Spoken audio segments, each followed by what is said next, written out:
And today we are talking about the South Sea Bubble from Memoirs of Extraordinary Popular Delusions and the Madness of Crowds by Charles Mackay. My name again is in Honolulu, Hawaii with my husband Jamal and our 7-year-old son Jordan. I had over $40,000 of credit card debts, but I paid it all off by 2016 April, and I quit my job in December. We had improved our family's net worth by $500,000, making almost $500 a month in passive income. And I became a full-time mommy. Hi, Joanne. How's it going? And I'm also a part-time finance freedom coach. So I'm reading this book. It is a free book, okay, because it was written a long time ago. However, it's highly recommended by financial advisors, financial gurus, people who are rich and wealthy. They all know this book. Hi. So check it out. Page 48 is where I'm reading from today. I read every day from this book for the summer vacation. I'm reading it every day for 10 minutes during summer, okay? So join me. And that's weekdays, not during the weekend. All right, let's begin. And just so you guys know what we talked about last time, what happened was there was a South Sea company. It was created in England. They assumed England's national debt, right? But they also got, in return, they got a monopoly on sales of goods from, exotic goods from other countries. And they started doing business. They started setting sail to different ports, but Spain is not letting them get much in their ports, and also they're not that profitable. However, they start selling shares in their company and they become profitable because the shares of their company go up in value. All right, so that's where we're at now. All the directors are all happy that they're making tons of money with their shares, even though the company's not profitable. Sounds like Enron. and that's Jordan right there. Okay, so let's continue on.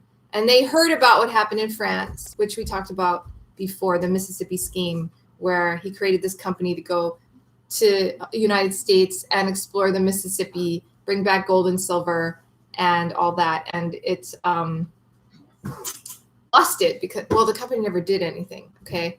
They never went to the Mississippi. They never went and mined gold and silver. It was a fake company.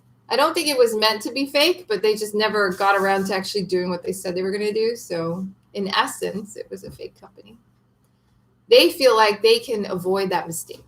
All right. So they looked at France like, we can do that, but better. It was while, and we're on page 48. It was while Law's plan was at its greatest height of popularity, while people were crowding in thousands to the Rue Campois and ruining themselves with frantic eagerness, that the South Sea directors laid out before Parliament their famous plan for paying off the national debt. Visions of boundless wealth floated before the fascinated eyes of the people in the two most celebrated countries of Europe. The English commenced their career of extravagance somewhat later than the French, but as soon as the delirium seized them, they were determined not to be outdone. Upon the 22nd of January 1720, the House of Commons resolved itself into a committee of the whole House to take into consideration that part of the King's speech at the opening of the session which related to the public debts, and the proposal of the South Sea Company toward the redemption and sinking of the same. The proposal set forth at great length and under several heads the debts of the state amounting to 30,981,712 L, which the company were anxious to take upon themselves upon consideration of 5% per annum, secured to them until midsummer of 1727, after which time the whole was to become redeemable at the pleasure of the legislature, and the interest to be reduced to 4%. The proposal was received with great favor. The Bank of England had many friends in the House of Commons who were desirous that body should share in the advantages that were likely to accrue. On behalf of this corporation, it was represented that they had performed great and eminent services to the state in the most difficult times, and deserved at least that if any advantage was to be made by public bargains of this nature, they should be preferred before a company that had never done anything for the nation. The further consideration of the matter was accordingly postponed for 5 days. In the meantime, a plan was drawn up by the governors of the bank The South Sea Company, afraid that the bank might offer still more advantageous terms to the government than themselves, reconsidered their former proposal and made some alterations in it, which they hoped would render it more acceptable. The principal change was a stipulation that the government might redeem these debts at the expiration of 4 years instead of 7, as it first suggested. The bank resolved not to be outbidden in this singular auction. The governors also reconsidered their first proposal and sent in a new one. Thus, each corporation having made 2 proposals, the House began to deliberate.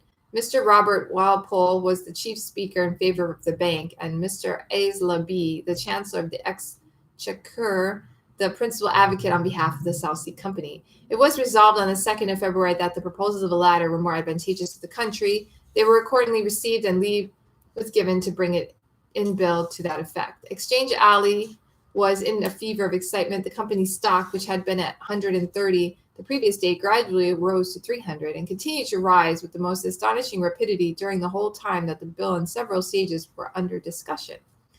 Mr. Walpole was almost the only statesman in the House who spoke out boldly against it. He warned them in eloquent and solemn language of the evils that would ensue. It countenanced, he said, the dangerous practice of stock jobbing that would divert the genius of the nation from trade and industry. It would hold out a dangerous lure to decoy the unwary to their ruin by making them part with the earnings of their labor for a prospect of imaginary wealth. The great principle of the project was an evil of first-rate magnitude. It was to raise artificially the value of the stock by exciting and keeping up a general infatuation, and by promising dividends out of funds that could never be adequate to the purpose. In a prophetic spirit, he added that if the plan succeeded, the directors would become masters of the government, form a new and absolute aristocracy in the kingdom, and control the resolutions of the legislature. If it failed, which he was convinced it would, the result would bring great discontent and ruin upon the country. Such would be the delusion that when the evil day came, as came it would, the people would start up as from a dream and ask themselves, these things could have been true. All his eloquence was in vain. He was looked upon as a false prophet, or compared to the horse raven, croaking omens of evil. His friends, however, compared him to Cassandra, predicting evils which would only be believed when they came home to men's hearths and stared them in the face at their own boards. Although in former times the House had listened with the utmost attention to every word that fell from his lips, the benches became deserted when it was known that he would speak on the South Sea question.